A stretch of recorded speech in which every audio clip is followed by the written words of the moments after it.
الحمد لله رب العالمين والصلاة والسلام على رسوله الكريم أما بعد فأعوذ بالله من الشيطان الرجيم بسم الله الرحمن الرحيم وعن أنس أن 80 رجلا من أهل مكة هبطوا على رسول الله صلى الله عليه وسلم من جبل التنعيم متسلخين يريدون غرة النبي صلى الله عليه وسلم وأصحابه فأخذهم سلما فاستحياهم وفي رواية فآتاكهم فأنزل الله تعالى وهو الذي كف أيديهم عنكم وأيديكم عنهم ببطن مكة رواہ مسلم صدق اللہ و صدق رسولہ الکریم۔ عزیزان گرامی قدر السلام علیکم ورحمۃ اللہ وبرکاتہ۔ حدیث پاک کا ترجمہ یوں ہے، روایت ہے حضرت انس سے کہ مکہ والوں میں سے 80 آدمی تنعیم پہاڑ سے ہتھیار بند ہو کر مسلح ہو کر یعنی رسول اللہ صلی اللہ علیہ وآلہ وسلم پر کودے۔ وہ نبی کریم علیہ السلام اور صحابہ کو سمجھے کہ آپ غفلت میں ہیں، اس ارادے سے وہ کودے کہ انہیں پھر زندہ گرفتار کر لیا گیا، پھر انہیں زندہ چھوڑ دیا، اور ایک روایت میں ہے کہ انہیں آزاد کر دیا۔ تب اللہ تعالیٰ نے یہ آیت اتاری کہ وہ رب ہے جس نے مکہ کے درمیان ان کے ہاتھوں کو تم سے اور تمہارے ہاتھوں کو ان سے روک دیا۔ مسلم۔ اللہ اور اس کے رسول کا قول سچا ہے۔ عزیزان گرامی قدر، یہ واقعہ سال حدیبیہ کا ہے۔ تنعیم مکہ معظمہ سے 3 میل کے فاصلے پر بیرون حرم ایک جگہ کا نام ہے۔ یہاں سے عمرہ کا احرام جو ہے حاجی لوگ باندھتے ہیں، مکہ معظمہ سے آتے ہیں۔ قریب ترین یہی جگہ ہے، یہیں پہ حضرت عائشہ صدیقہ رضی اللہ تعالیٰ عنہ مسجد ہے۔ اسے تنعیم اس لیے کہا جاتا ہے، مسجد عائشہ کے نام سے نا یہ جگہ مشہور ہے، یہاں سے احرام باندھ کے آتے ہیں عمرہ کے لیے۔ اسے تنعیم اس لیے کہا جاتا ہے کہ اس کی داہنی جانب نعیم پہاڑ ہے اور بائیں طرف نعم پہاڑ واقع ہے۔ پہاڑوں کے نام ہیں یہ۔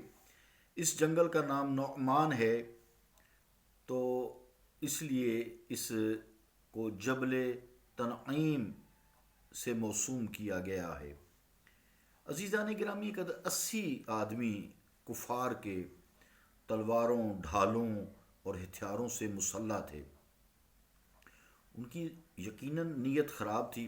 حضور علیہ السلام اور صحابہ رضوان اللہ تعالی اجمعین تو عمرہ کے لیے احرام میں تھے، کچھ جنگ کی حالت میں تھوڑے ہی تھے، اور ان کے ارادے کچھ اور ہی تھے کہ مسلمان چونکہ سمجھے کہ غافل ہیں اور احرام میں ہیں، ہم سے جنگ نہیں کریں گے، تو ان کی یہ نیت تھی کہ مسلمان جیسے ہی وہاں ہوں تو ہم ان پر ٹوٹ پڑیں، سب کو شہید کر دیں۔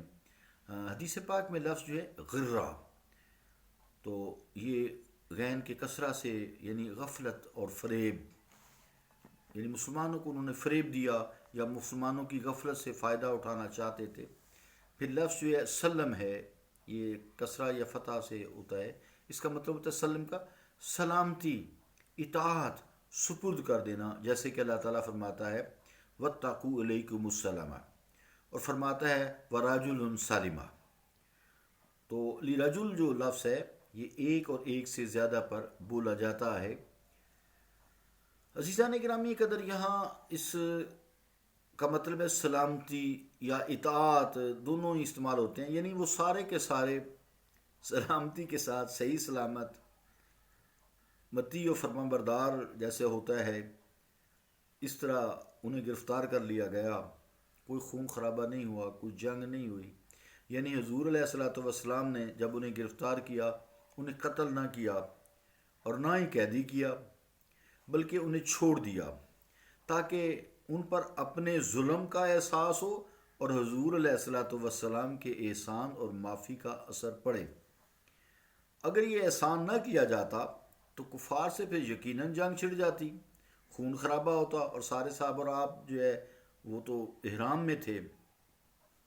تو اللہ تعالیٰ ہی کا یہ کرم تھا نا کہ اسی نے یعنی اللہ رب العالمین نے ان 80 کافروں کے دل میں جو مسلح ہو کر مسلمانوں پر حملہ کرنا چاہتے تھے، شب خون مارنا چاہتے تھے، تو فرمایا کہ یہ اللہ تعالیٰ ہی ہے جس نے کافروں کے دل میں تمہارا روب ڈال دیا، جس کی وجہ سے وہ تم سے لڑ بھی نہ سکے بلکہ سیدھے سیدھے آرام سے گرفتار کر لیے گئے.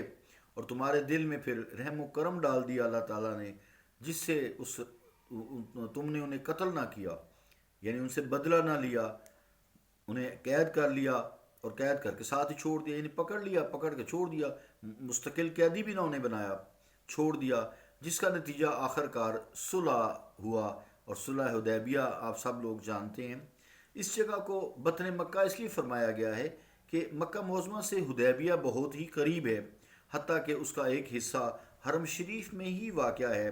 اس آیت کریمہ کی اور بھی بہت ساری تفسیریں کی گئی ہیں، مگر قوی تفسیر یہی ہے کہ اللہ تعالیٰ نے ان کے دل میں تمہارا روب ڈال دیا اور تمہارے دل میں ان کے لیے رحم و کرم ڈال دیا تاکہ جنگی نہ ہو، نہ تمہارے ہاتھوں سے ان کو کوئی نقصان پہنچے اور نہ ان کے ہاتھوں سے تمہیں کوئی نقصان پہنچے. اس سے ایک بات یہ معلوم ہوئی کہ حضور علیہ الصلوۃ والسلام بلکہ صحابہ اکرام کو بارگاہ الہی میں وہ قرب حاصل ہے کہ ان کے فعل کو اللہ تعالیٰ اپنا فعل قرار دے رہا ہے.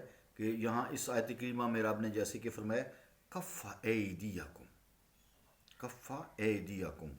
اللہ رب العالمین ہمیں دین کو سمجھنے اور اس پر عمل کرنے کی توفیق عطا فرمائے.